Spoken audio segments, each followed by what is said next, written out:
Nakapagtala ang Philippine Institute of Volcanology and Seismology o PHIVOLCS Mayon Volcano Observatory ng 4 na rockfall events sa Bulkang Mayon sa nakalipas na 24 oras. Batay sa ulat ng PHIVOLCS kaninang umaga, bukod pa sa rockfall events, nakapagtala rin ng mahinang crater glow sa bulkan. Nasa 253 tonelada naman kada araw ang naibugang sulfur dioxide ng bulkan mula pa nitong Marso 4.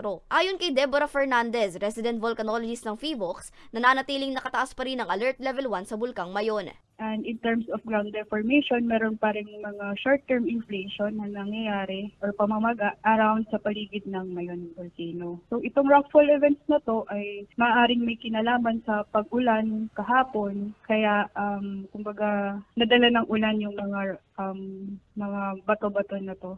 Mahigpit pa rin na ipinagbabawal ang pagpasok sa loob ng 6-kilometer permanent danger zone at pagpapalipad ng anumang sasakyang panghimpapawid malapit o sa ibabaw ng bulkan dahil sa posibilidad ng phreatic explosions.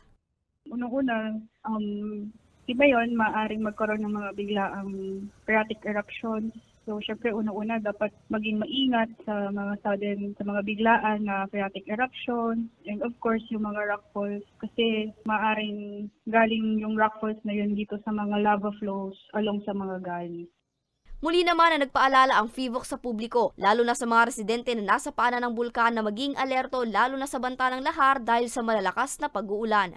Para sa mga balitang Tatak Bicol, Angeline Dagta.